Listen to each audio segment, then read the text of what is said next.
കർത്താവും രക്ഷിതാവുമാകുന്ന യേശുക്രിസ്തുവിൻ്റെ വിലയേറിയ നാമത്തിൽ എല്ലാ പ്രിയപ്പെട്ടവർക്കും സ്നേഹവന്ദനം അറിയിക്കുന്നു. വലിയ കമ്പനികൾ അവരുടെ ഉൽപ്പന്നങ്ങൾ വിപണിയിൽ ഇറക്കുന്നതിന് മുൻപ് അതിൻ്റെ ഗുണമേന്മ പരിശോധിച്ച് ഉറപ്പുവരുത്താറുണ്ട്.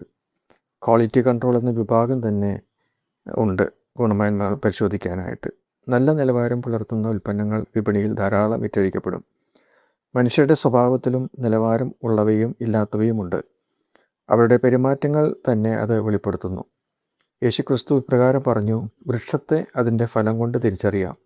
നല്ല വൃക്ഷം നല്ല ഫലം പുറപ്പെടുവിക്കും, ചീത്ത വൃക്ഷം ചീത്ത ഫലം പുറപ്പെടുവിക്കും. ഹൃദയം നിറഞ്ഞു കവിയുന്നതല്ലോ വായ് സംസാരിക്കുന്നത്. നല്ല മനുഷ്യൻ തൻ്റെ നല്ല നിക്ഷേപത്തിൽ നിന്ന് നല്ലത് പുറപ്പെടുവിക്കുന്നു. ദുഷ്ടമനുഷ്യൻ തൻ്റെ ദുർനിക്ഷേപത്തിൽ നിന്ന് ചീത്തയായത് പുറപ്പെടുവിക്കുന്നു. മനുഷ്യൻ പറയുന്ന ഏത് നിസ്സാരവാക്കിനും ന്യായവിധി ദിവസത്തിൽ കണക്ക് ബോധിപ്പിക്കേണ്ടി വരും. മത്തായി എഴുതിയ സുവിശേഷം 12:33 മുതലുള്ള ചില വാക്യങ്ങൾ. ഇസ്രായേൽ ജനത്തോട് ദൈവം ഇപ്രകാരം അരുളി ചെയ്തു, ഞാൻ വിശുദ്ധനായിരിക്കയാൽ നിങ്ങളും വിശുദ്ധരായിരിപ്പീൻ. പാപമോചനം വിശ്വാസത്താൽ ലഭിച്ചവരെ ദൈവമക്കൾ എന്ന് ബൈബിൾ വിളിക്കുന്നു. ദൈവമക്കൾ എന്നാൽ ദൈവത്തിൻ്റെ മക്കൾ. ദൈവത്തിൻ്റെ മക്കൾ ദൈവികമായ ഗുണനിലവാരം പുലർത്തി ജീവിക്കേണ്ടവരാണ്, അഥവാ ദൈവത്തിൻ്റെ സ്വഭാവം പ്രകടിപ്പിച്ച് ജീവിക്കേണ്ടവരാണ്. തരം താണ പെരുമാറ്റങ്ങൾ അവരിൽ നിന്നും ഉണ്ടാകരുത്.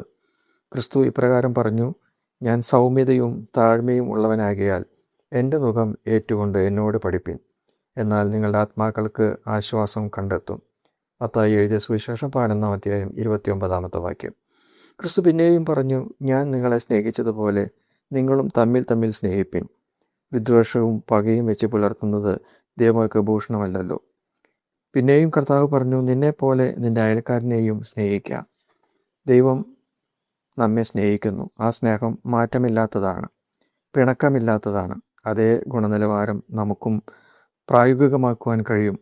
സെൻറ്റ് പോൾ ഈ വിഷയത്തിൽ സെൻറ്റ് പോൾ പറയുന്ന വാക്കുകൾ നമുക്ക് ശ്രദ്ധിക്കാം. ശാഠ്യത്താലോ ദുരഭിമാനത്താലോ ഒന്നും ചെയ്യാതെ താഴ്മയോടെ ഓരോരുത്തൻ മറ്റുള്ളവനെ തന്നേക്കാൾ ശ്രേഷ്ഠനെന്ന് എണ്ണിക്കൊള്ളുകയും ഓരോരുത്തൻ സ്വന്തം ഗുണമല്ല മറ്റുള്ളവൻ്റെ ഗുണവും കൂടെ നോക്കണം.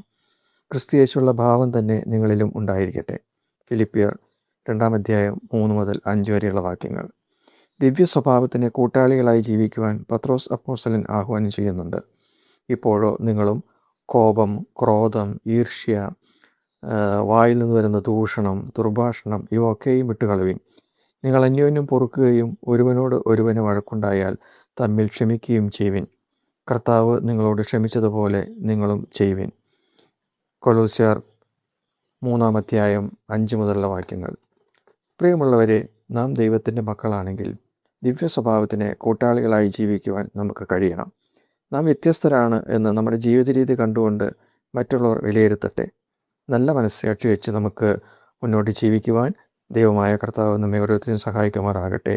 God bless you. സ്നേഹത്തിലൂടെ എല്ലാം കാണുവാൻ, ദൈവ സ്നേഹത്തിൽ തന്നെ എല്ലാം ചെയ്യുവാൻ, എന്നിൽ നിൻ സ്വഭാവം പകരണമേ, ദിവ്യ തേജസ്സാൽ എന്നെ നിറയ്ക്കണമേ. എന്നിൽ നിൻ സ്വഭാവം പകരണമേ, ദിവ്യ തേജസ്സാൽ എന്നെ നിറയ്ക്കണമേ. എല്ലാം അങ്ങേ മഹത്വത്തിനാ